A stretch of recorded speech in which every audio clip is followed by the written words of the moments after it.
Kazi na utu.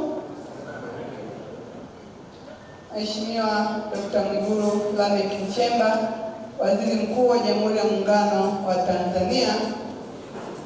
Mheshimiwa baba yetu Philip Mangula, makamu mwenyekiti wa Chama cha Mapinduzi mstaafu na katibu mkuu mstaafu na mkuu wa wilaya mstaafu na vyeo vingi ambavyo umewahi kuvishika, lakini mwenyeji wetu wa shughuli ya leo pamoja na mama. Naomba Mheshimiwa Waziri Mkuu nitambue uwepo wa mawaziri katika ukumbi huu, uwepo wa waheshimiwa wakuu wa mikoa. Nimewaona wawili, naona mkuu wa mkoa wa Iringa, mkuu wa mkoa wa Morogoro, karibuni sana. Lakini naomba nitambue uwepo wa Chama cha Mapinduzi kama ambavyo umetoka kuongea mwakilishi wa katibu mkuu pamoja na wote waliopo katika ukumbi huu. Mheshimiwa Waziri Mkuu, nianze kumshukuru sana Mwenyezi Mungu kwa kushuhudia siku ya leo ambayo Mungu ametoa neema ya watu kuishi maisha mengi marefu lakini yenye afya na heri. Mungu apewe sifa nyingi. Lakini kipekee kabisa, Mheshimiwa Waziri Mkuu, pia nikupongeze wewe na kazi nyingi. Niliposikia unakuja na hapa tena nikasema kweli Mheshimiwa Waziri Mkuu ni mtu wa watu. Hongera sana. Nisingetegemea, ningesema mkuu wa mkoa atatuwakilisha huko, lakini popote penye Watanzania tumeuona uchu wako wa kukutana nao bila kujali hali zao. Mungu akubariki sana Mheshimiwa Waziri Mkuu. Mheshimiwa Waziri Mkuu, nitoe pongezi nyingi pia kwa baba yetu kwa neema hii aliyoipata kutoka kwa Mwenyezi Mungu ya kuishi miaka hii 85. Baba, hongera sana. Kule kwenye Biblia wao watu wanabishana. Kuna wengine wanasema miaka ya kuishi ni 70 hadi 80. Wengine wanasema miaka ya kuishi ni 120. Sasa wewe baada umevuka, nafikiri kwako ni 120. Na Mungu akufikishe huko ukiwa na afya na mwenye heri. Lakini niwashukuru na kuwapongeza watoto ambao wameeleza hapa kuwa wao ndio waliofanya jambo hili katokea. Najua kwa tunapomfahamu mzee wetu Mzee Mangula si mtu wa sherehe namna hii. Ni kweli imemlazimisha, lakini niwapongeze, jambo hili jambo la baraka.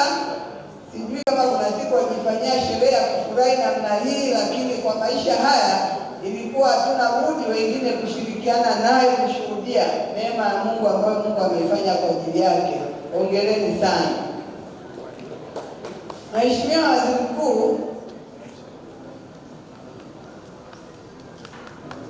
maisha ya mzee wetu hapa ni neema ya Mungu. Kwenye Biblia kunasema kama si Bwana aliyekuwa pamoja nasi, Israeli na aseme sasa. Na kama si Bwana aliyekuwa pamoja na baba yetu, na Israeli aseme sasa. Lakini nataka nimpongeze sana baba yetu katika umri huo. Kila siku hajawahi kuchoka, hajawahi kushindwa kuwa mtu wa kuongoza. Tulipokuwa tunasoma anasema viongozi wako wa kuzaliwa na wa kusomea. Sasa baba yangu nafikiri wa vyote. Kama sio wa kuzaliwa peke yake na kusomea, basi ya kuzaliwa nayo ina nafasi kubwa sana. Ndio maana amekuwa ni mtu mwenye hekima wakati wote, mwenye busara wakati wote. Na mimi leo nikiri huwa namtembelea pale nyumbani, nikiona kuna jambo hivi, ungekuwa mkuu wa mkoa kidogo, ukipata jambo kama hili unafanyaje? Busara zake hajawahi kuwa mchoyo wa kuzitoa. Kila siku anatufundisha, amesema mtu wa chama mpaka leo, na ndio maana Mungu anaona ana sababu baada ya kuendelea kumfanya aishi ili aendelee kufundisha na wengine na wengine na wengine. Tunakushukuru sana kwa elimu ambayo unaitoa. Lakini Mheshimiwa Waziri Mkuu, tumetoka juzi kwenye sherehe za Pasaka. Mkoa wa Dodoma umesherehekea salama. Wananchi wa mkoa wa Dodoma wamesherehekea salama sherehe hizi kwa utulivu kabisa. Mbele yako naomba niwashukuru kwa niaba yao, kwa sababu sijaonana nao na mimi zaidi ya leo Mheshimiwa Waziri Mkuu, lakini nikuhakikishia wananchi wa Dodoma wanataka amani na utulivu, na sherehe hizi zimepita kwa amani na utulivu. Tunawashukuru sana wote mlioko mahali hapa. Leo sio siku yangu ya kuongea, ni siku ya Mheshimiwa Waziri Mkuu.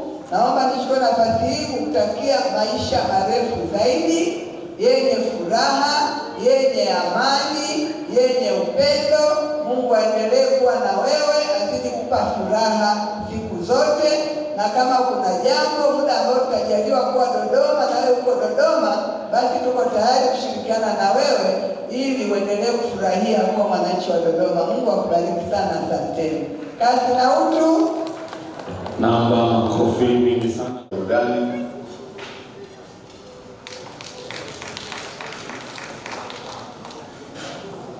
Nimewaona na mimi leo sikusudii kuwa na hotuba, kwa sababu na mimi nimekuja tu kama mwanafamilia kuja kumshukuru Mungu na kusherehekea maisha ya baba yetu Mzee Philip Mangula. Nianze kwa kuwaletea salamu kutoka kwa Mheshimiwa Rais Daktari Samia Suluhu Hassan, Rais wetu wa Jamhuri ya Muungano wa Tanzania na mwenyekiti wetu wa Chama cha Mapinduzi, ambaye amefanya kazi pamoja na baba yetu Mzee Mangula, na yeye anasherehekea pamoja nasi maisha ya baba yetu Mzee Philip Mangula. Pokeeni salamu hizo za upendo ambazo zimetoka kwa mama yetu, mwenyekiti wetu na rais wetu wa Jamhuri ya Muungano wa Tanzania. Lakini la pili, baba yetu alikuwa katibu mkuu wa Chama cha Mapinduzi kabla ya kuwa makamu mwenyekiti. Basi kwa heshima hiyo nimsimamishe pia katibu mkuu mstaafu ambaye tumejumuika nasi leo,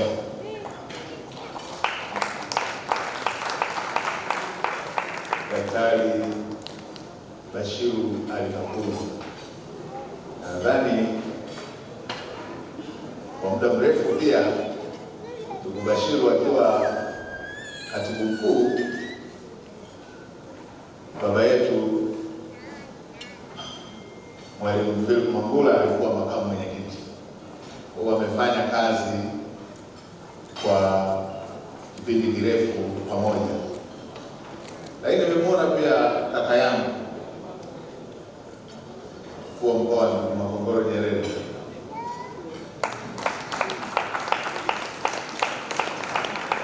Kwa niaba ya wakuu wa mikoa wengine, pamoja na kwamba mkuu wa mkoa mwenyeji wetu ameshaongea, lakini wakati Mwalimu Philip Mangula akiwa mwenyekiti wa kamati ndogo ya udhibiti ya maadili, ndugu Makongoro Nyerere alikuwa mjumbe asiyeyumba.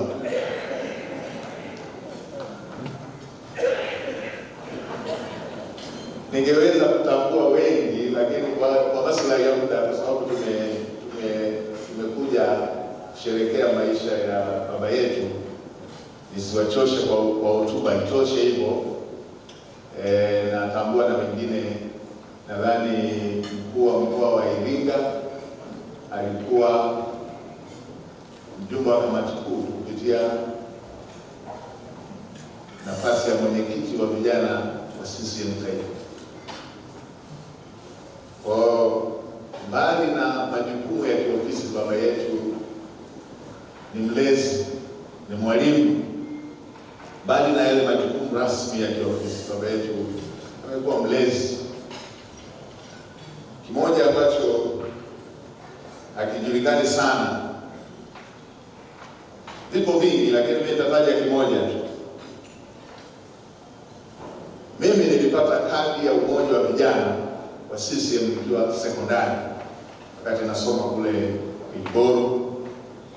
Nikapata kadi ya umoja wa vijana wa CCM na nikashiriki vuguvugu la uchaguzi wa mwaka 1995.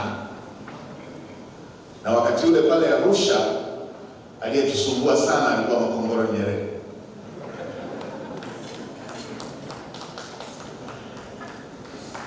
na mimi nikiwa mmoja wa vijana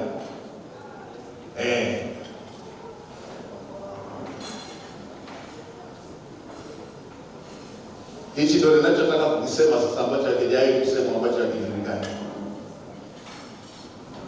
Kadi ya Chama cha Mapinduzi, mimi kupata kadi ya Chama cha Mapinduzi, aliyenikabidhi kadi ya Chama cha Mapinduzi alikuwa Mzee Philip Mangula akiwa katibu mkuu.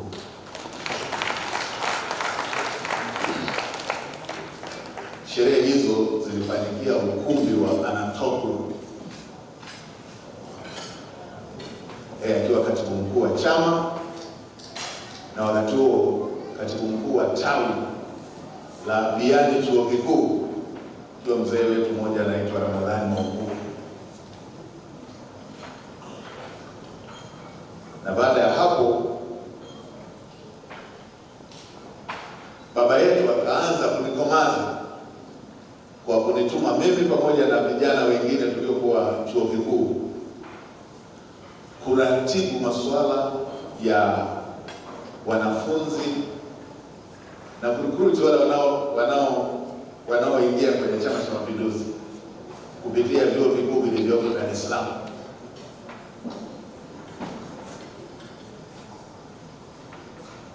Kana nielekeza namna ya kufanya kupita hivi kwa ajili ya recruit vijana kuingia ndani ya chama. Nikaanza kufurahia. Unajua, ukianza kuwa unawasiliana na katibu mkuu si jambo dogo, na siku nyingine anapita kwake kule, tunakaa tukiongea hoja, akiniambia hii ni nzuri, nikaanza kuona kumbe naweza kuwa mbunge. Anaongea na katibu mkuu na ananiambia hili nzuri. Lakini kubwa, mwaka 2005 mimi pamoja na vijana wengine tuliokuwa pale chuo kikuu akatupa assignment ya kuhamasisha vijana wa vyuo vikuu kuelekea uchaguzi mkuu wa mwaka 2005. Na moja kubwa ambalo nilifurahia sana, wakati wa mdahalo nikamuuliza swali mgombea urais. Nilirudi, na kwa sababu mdahalo ulikuwa live, nilirudi na nikiwa natembea na furaha sana. Nimemuuliza swali mgombea urais, lakini assignment alikuwa amenipatia mimi pamoja na vijana wengine, mwalimu wetu Mzee Mangula akiwa katibu mkuu. Lakini hakuishia hapo, akaendelea kuwa mwalimu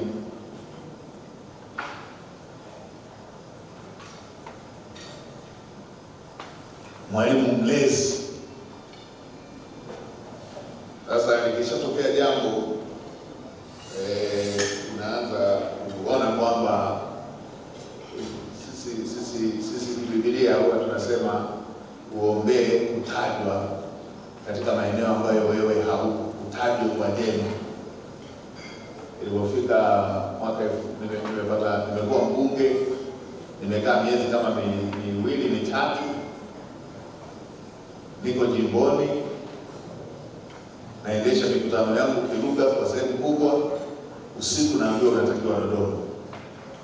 Nikasema kwani nimesema nini jambo ambalo mtaniite usiku kwamba kesho mimi nimeshafika Dodoma. Nafika Dodoma kwa njia ya mkato kabisa, naambiwa nimeshateuliwa mjumbe wa halmashauri kuu na mweka hazina wa chama. Kwa hiyo wetu amekuwa mlezi na vijana wengi leo wamekuwepo hapa. Ni vile kama ambavyo ndugu yangu Mungu amesema, baba huwa anataka sana sherehe kubwa, lakini angeitangaza tukaja wote aliotulea hapa na tukaruhusu kila mmoja aongee hapa, tungekesha. Amelea vijana wengi sana amelea. na ameendelea kuwa mlezi. Hata siku anazosema anapumzika, kama alivyosema mkuu wa mkoa wa Dodoma, ukienda anakupa shule hiyo katika hayo majukumu na ushauri ambao umeenda huo. Kwa hiyo leo hii na mimi ni miongoni mwa familia ambapo tunafurahia sana, tunamshukuru sana Mungu kwa ajili ya maisha ya baba yetu na malezi ambayo baba yetu ametupatia. Baba, Mungu akubariki sana. Hatuna la kukulipa, tunakuombea kwa Mungu.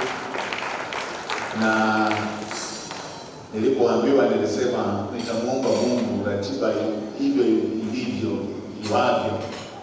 Kama sitapata ratiba yenye maelekezo ambayo siwezi kuipangua, ile iliyo ratiba yangu, namuomba Mungu nifike na mimi nishiriki shughuli ya baba yetu, sababu amekuwa mlezi mwema sana,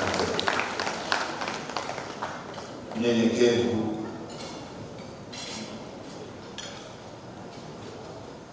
ukienda na jambo atakuwa na ratiba ngumu, lakini anatafuta namna ya kuwa complete.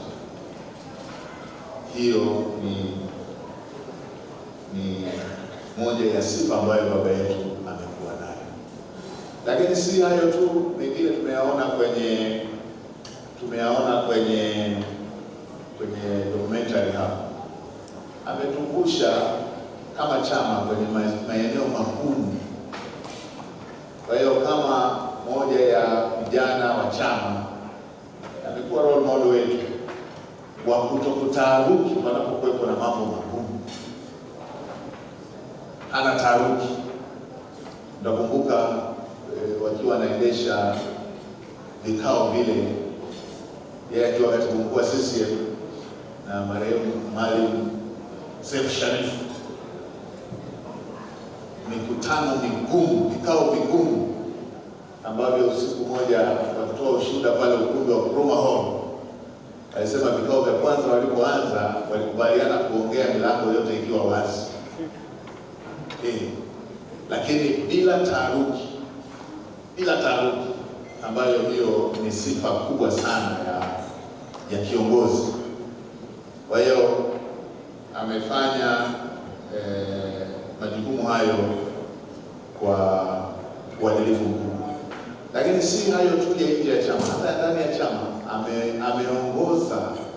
Tumeona ushuhuda wa mzee wetu pale akiongea hivi, ameongoza vikao ambavyo vinatekeleza jukumu la kuteua wagombea katika muda ambapo kulikuwa na ushindani mkali sana ndani ya chama. Ameongoza na chama kikavuka bila kumeguka. Kwa hiyo ni kiongozi ambaye ametoa mfano mkubwa kwa namna ya kutokuwa na taharuki katika mambo magumu, na yote hayo ameyafanya kwa ufanisi. Lakini kama ambavyo the granddaughter ameshuhudia pale pamoja na kijana wake my brother Aruba alivyoshuhudia, ni baba aliye rafiki. Ni baba aliye rafiki. Mimi nilikuwa nikienda kumtembelea, napata muda wa kuongea naye kirafiki sana,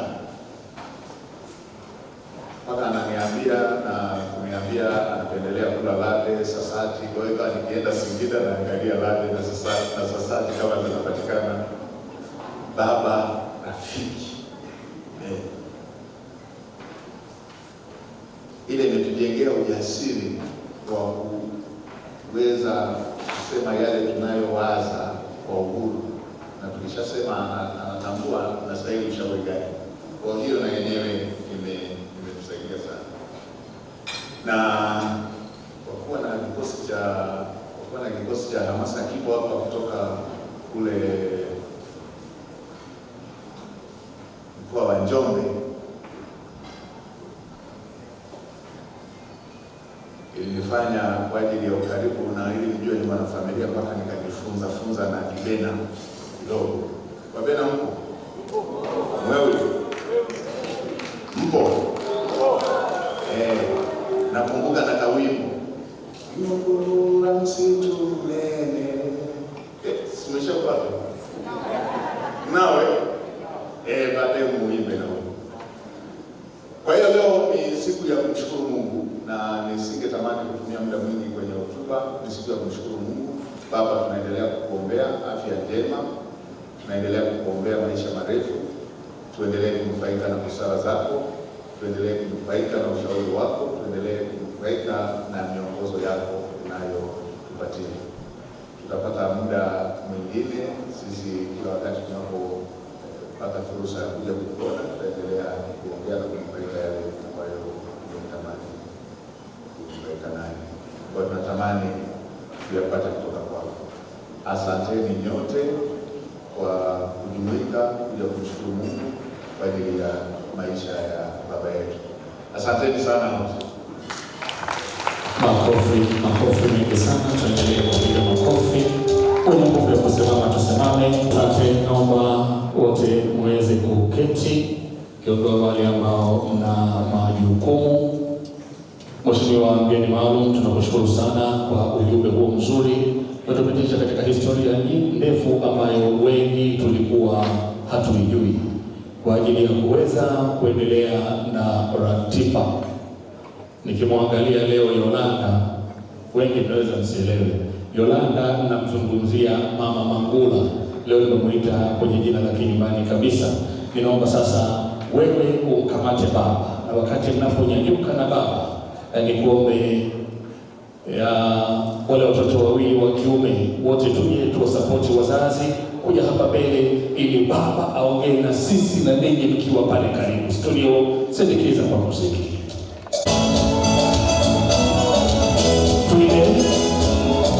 Tuile nasi ya Bwana kama uko ndio tuangane.